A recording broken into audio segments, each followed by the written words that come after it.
untuk memberikan pengetahuan dan pendedahan serta menambah ilmu dari segi perubatan dalam Islam, di mana pejabat Ahli-Wal Masjid daerah Tutong dikendalikan oleh ahli jawatankuasa Muslimah Masjid Kampung Lubuk Pulau telah mengadakan majlis ceramah perubatan Islam bagi Muslimah masjid-masjid, surau dan balai ibadat daerah Tutong bagi tahun 1436 Hijrah bersamaan dengan tahun 2015 Masihi. Majlis ceramah diadakan di Masjid Kampung Lubuk Pulau. Hadir selaku tetamu kehormat di majlis ini ialah Yang Mulia Ustazah Dayang Hajah Sarimah binti Haji Abu Bakar, iaitu isteri Timbalan Setia Usaha Tetap Kementerian Ahli-Wal Ugama Negara Brunei Darussalam. Antara tujuan majlis ceramah ini diungkayakan oleh pejabat Ahli-Wal Masjid dengan kerjasama Muslimah Masjid Kampung Lubuk Pulau. Antaranya ialah salah satu kegiatan pejabat Ahli-Wal Masjid di daerah Tutong bagi muslimah masjid dan juga memberikan ilmu kepada muslimah berkenaan dengan cara perubatan secara Islam dan juga mengenal pasti perubatan secara Islam dengan cara yang dianjurkan oleh Islam supaya muslimah jangan terpengaruh akan perubatan yang menggunakan cara tahyul dan cara perbomohan yang dilarang oleh Islam. Surah Al-Muluk ayat 14, ala ya'lamu man khalaqa wa huwa latiful khabir. Ayat 14 surah Al-Muluk bermula ala ya'lamu man khalaqa wa huwa latiful khabir. Boleh ambil tu. Ceramah yang bertajuk Kaedah Rawatan Islam telah disampaikan oleh Yang Mulia Ustaz Haji Anwari bin Haji Rawi, iaitu penceramah dari Pusat Dakwah Islamia Kementerian Ahli-Wal Ugama Negara Brunei Darussalam. Baca 3 kul. Baca? Ni lagi ni pesakit ni. Baca 3 kul. Habis? Tiup.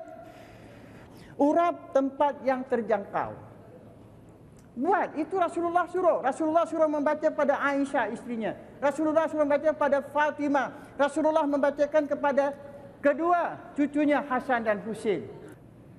Likulli da'in dawa faiza usi berdawa da beri abi isnillah azza wa jalla. Maknanya setiap penyakit itu mesti ada ubatnya. Mesti ada. Allah tidak akan menjadikan sesuatu penyakit melainkan dia, yakni Allah menurunkan penyembuhan. Telah mengetahui penyembuhan suatu penyakit sesiapa yang mengetahui dan tidak mengetahuinya. Wa yashfi sudura qaumin mu'minin. Ini Al-Quran sumber kesihatan. 1. 2. Ya ayuhan nas qad ja'atkum mau'izatun min rabbikum wa shifaa'un lima fis sudur. 2. 3. Yakhruju min butuniha syarabun mukhtalifun alwanuhu fihi shifaa'un linnas. 4. Wa nunazzilu minal Qur'an ma huwa shifaa'un wa rahmatun lil mu'minin. 5. Wa iza maritu fahuwa yashfin.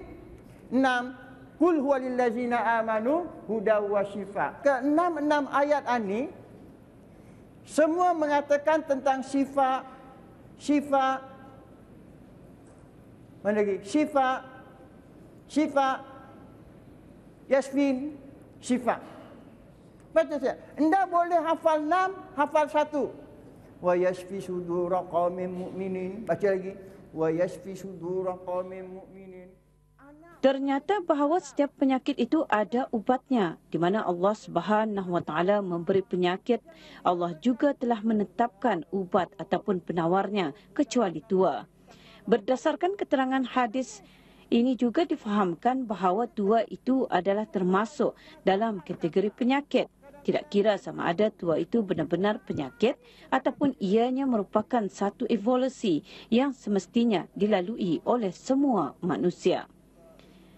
Allah menurunkan penyakit dan setiap penyakit sama ada sakit fizikal, mental ataupun yang berkaitan dengan hati ada penawarnya.